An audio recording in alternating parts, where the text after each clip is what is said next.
Yan, panibagong recipe natin. Karni pa rin. Yan. Pero nilagyan natin ng white beans. Ayan o. Ayan. Yung na-upload ko, yung okra ang nung isang linggo yun. Kaso lang, na-upload ko kahapon o kagabi. Kaya, ito na naman yung panibagong luto natin. Karne na may beans. Ganon din yung procedure nito. Pero ang kaibahan lang niya ay siya, beans ang inilagay. Yung white beans.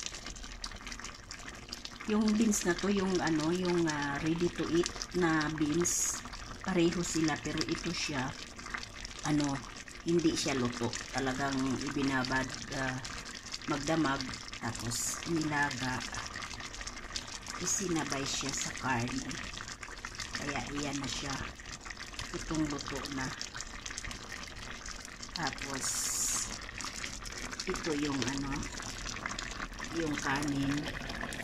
Ito, na may tinatawag nilang rice with saria. Ayan, yan ang partner dito sa ulam na ito. Kaya ayan, maraming salamat sa inyong pagpapanood. Talagang may sakit kasi talaga ako, kaya ubot sipon, kaya ayan, wala akong live, nanahimik ako. Ayan, maraming salamat sa inyong lahat.